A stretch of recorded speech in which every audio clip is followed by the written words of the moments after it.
خانہ کعبہ اللہ کا گھر ہے اور جس کا گھر ہوتا ہے وہ ہی اس کی حفاظت کرتا ہے، تو خانہ کعبہ بھی اللہ کی حفاظت میں ہے۔ پہلے زمانوں میں بھی خانہ کعبہ کو شہید کرنے کی بہت سازشیں ہوئیں اور اب بھی دشمنان اسلام کی کوششیں جاری و ساری ہیں، مگر اللہ کا گھر اللہ کی حفاظت میں ہے، اس لیے کوئی بھی کبھی خانہ کعبہ کو نقصان نہیں پہنچا سکتا، ورنہ جتنی سازشیں خانہ کعبہ کے خلاف دشمنان اسلام کر رہے ہیں، یہ کسی انسان کے بس کی بات نہیں کہ حفاظت کر سکے۔ خانہ کعبہ اللہ کی حفاظت میں ہے، مگر جب قیامت نزدیک ہوگی تو ایک شخص خانہ کعبہ کو گرا دے گا۔ روایت ہے کہ اللہ کے نبی صلی اللہ علیہ وسلم نے فرمایا کہ قیامت جب نزدیک ہوگی تو ایک شخص خانہ کعبہ میں داخل ہوگا اور خانہ کعبہ کو گرا دے گا اور اس کے ٹکڑے سمندر میں بہا دے گا۔ صحابہ نے عرض کیا کہ یا رسول اللہ، وہ شخص کون ہوگا اور اس کا حلیہ کیسا ہوگا؟ وہ کس نسل سے ہوگا اور وہ کیوں خانہ کعبہ کو گرا دے گا؟ اللہ کے نبی نے فرمایا کہ ایک چھوٹی چھوٹی پنڈلیوں والا حبشی خانہ کعبہ کو گرا دے گا، جبکہ بخاری شریف میں بیان ہے اللہ کے نبی صلی اللہ علیہ وسلم نے فرمایا، گویا میں اس حبشی کو دیکھ رہا ہوں کہ وہ کالا اور چوڑی ٹانگوں والا ہے، کعبہ کے پتھر اور اینٹوں کو اکھاڑ اکھاڑ کر پھینک رہا ہے۔ بخاری شریف میں بیان ہے کہ جب کرب قیامت میں حضرت عیسیٰ پردہ فرما جائیں گے اور اللہ لوگوں کے سینوں سے قرآن پاک اٹھا لے گا تو اس کے بعد وہ بدبخت حبشی خانہ کعبہ کو گرا دے گا۔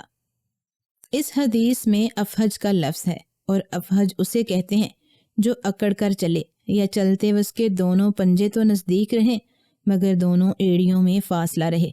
وہ مردہ جو کعبہ کو گرائے گا وہ اسی شکل کا ہوگا۔ بعض روایات میں بیان ہے کہ اس کی آنکھیں نیلی، ناک پھیلا ہوا اور پیٹ بڑا ہوگا۔ اس کے ساتھ اور بھی لوگ ہوں گے جو خانہ کعبہ کا ایک ایک پتھر اکھاڑ ڈالیں گے اور سمندر میں پھینک دیں گے۔ اس سے پہلے بھی دنیا میں کعبہ کو نقصان پہنچانے کی سازشیں بہت بار ہوئیں، مگر کیونکہ اللہ کو کعبہ کی حفاظت منظور تھی، اس لیے بڑے بڑے لشکروں اور بڑی بڑی سازشوں سے بھی کعبہ کو محفوظ رکھا۔ ابراہہ کتنا بڑا لشکر لے کر آیا تھا، مگر اللہ کے حکم سے تباہ ہو گیا، اور قیامت کے قریب جب اللہ کو کعبہ کی حفاظت منظور نہ ہوگی تو ایک چھوٹے قد کا کمزور آدمی کعبہ کو گرا دے گا۔ یہ سب اللہ کے فیصلے ہیں۔ حقیقی علم تو اللہ کے پاس ہی ہے۔ عالم الغیب صرف اور صرف اللہ کی ذات ہے، مگر اللہ اپنے بندوں میں سے جسے چاہتا ہے اور جتنا چاہتا ہے علم عطا فرما دیتا ہے۔ انبیاء کرام اللہ کی معصوم اور گناہوں سے محفوظ مخلوق ہیں۔ یہ اپنی طرف سے کچھ نہیں کہتے، جو بھی کہتے ہیں وہ اللہ کے حکم سے بیان فرماتے ہیں۔ تو اللہ کے نبی نے قرب قیامت کی ایک نشانی کعبہ کا مسمار ہو جانا بھی بتائی ہے، کیونکہ اب کعبہ کی ضرورت نہیں رہے گی، دنیا ہی ختم، قیامت برپا ہو گئی۔ جب دنیا کا نظام چلانا اللہ کو منظور تھا تو ابراہہ یمن کا بادشاہ کعبہ کو گرانے کی نیت سے آیا تو اس کا کیا حال ہوا یہ سب جانتے ہیں۔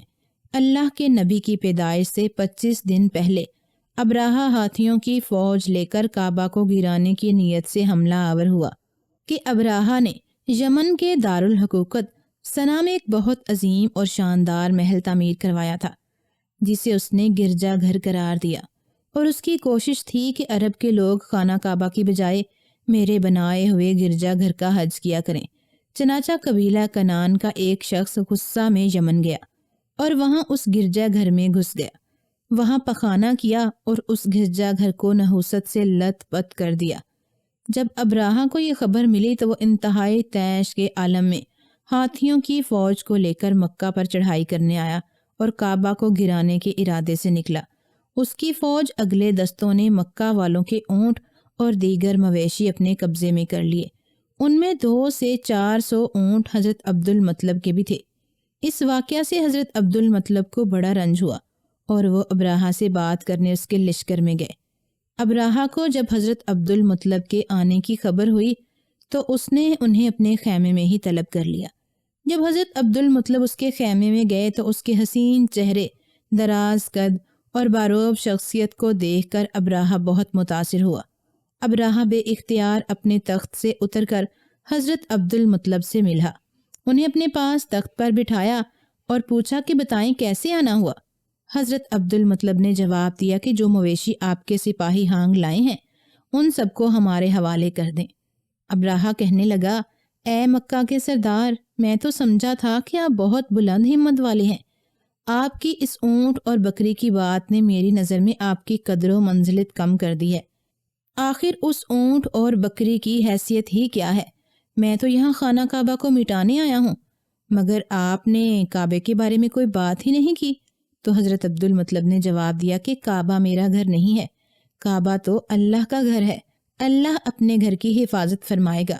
ابراہہ نے بہت غرور سے کہا، تو میں آج کعبہ کی اینٹ سے اینٹ بجا دوں گا اور کعبہ کو نصف و نابود کر دوں گا، صفحہ ہستی سے کعبہ کا نام و نشان مٹا دوں گا۔ یہ سن کر حضرت عبد المطلب نے کہا، یہ آپ کا اور میرا اور اللہ کا معاملہ ہے، میں اس بارے میں کچھ نہیں کہہ سکتا۔ کعبہ اللہ کا گھر ہے، وہ اپنا گھر ضرور بچا لے گا، مجھے کعبہ کے بارے میں ذرا برابر بھی فکر نہیں۔ ابراہہ نے اس بات کے بعد اونٹ اور دیگر مویشی واپس کرنے کا حکم دے دیا۔ حضرت عبد المطلب اونٹ اور مویشی لے کر گھر واپس آئے اور سب سے کہا کہ اپنے اپنے مویشی لے کر مکہ سے باہر نکل جاؤ اور دور پہاڑوں میں چھپ جاؤ۔ سب کو مکہ سے نکال کر حضرت عبد المطلب اپنے خاندان کے کچھ افراد لے کر خانہ کعبہ کے اندر گئے اور کعبہ کے دروازے کا حلقہ پکڑ کر خوب رو رو کر اللہ سے دعائیں کیں۔ کہنے لگے، اے اللہ، اپنے گھر کی حفاظت فرما اور کافروں کے مقابلے میں ہماری مدد فرما۔ پھر حضرت عبد المطلب بھی اپنے خاندان کے افراد کو لے کر پہاڑوں پر چلے گئے اور اللہ سے دعائیں مانگتے رہے۔ صبح کے وقت جب ابراہہ اپنا لشکر لے کر کعبہ کی طرف بڑھا، اس کے ساتھ بے شمار ہاتھی تھے اور ہتھیاروں سے لیس سپاہی تھے۔ جب اس کا ہاتھی، جس کا نام محمود تھا، مقام مخمس میں پہنچا تو خود ہی اچانک بیٹھ گیا۔ لاکھ اٹھایا، مارا پیٹا، ہر طرح کوشش کر لی، مگر وہ نہ اٹھا۔ اسی حال میں قہر الہی نازل ہوا۔ چھوٹے چھوٹے پرندے خول کے خول ابابیلوں کی شکل میں آئے۔ ان کی چونچوں اور پنجوں میں 3 کنکر تھے۔ سمندر کی طرف سے یہ پرندے کعبہ کی طرف آ رہے تھے۔ ابابیلوں کے اس لشکر نے ابراہہ کی فوج پر ان پتھروں کی ایسے زور سے بارش کی کہ لمحہ بھر میں ابراہہ کا لشکر اور اس کے ہاتھی تباہ و برباد ہو گئے۔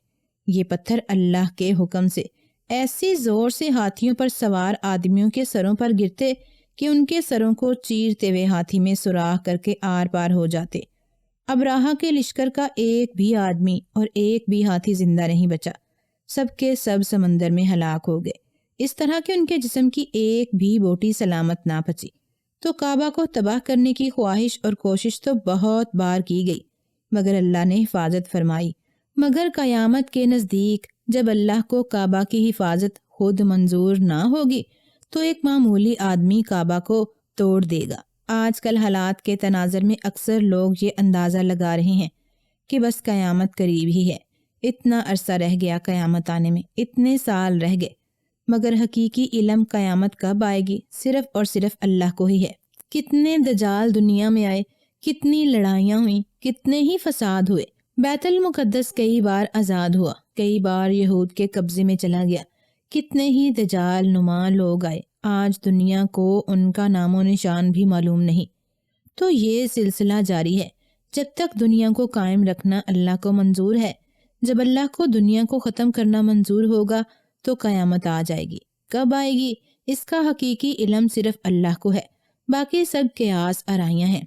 آپ صلی اللہ علیہ وسلم کا فرمان مبارک ہے کہ آپ صلی اللہ علیہ وسلم کی وفات کے بعد کا زمانہ سارا قرب قیامت ہی ہے۔ چاہے کتنے ہی سال اور کتنی ہی صدیاں گزر جائیں تو ہمیں صرف عمل صالح کی فکر کرنی چاہیے۔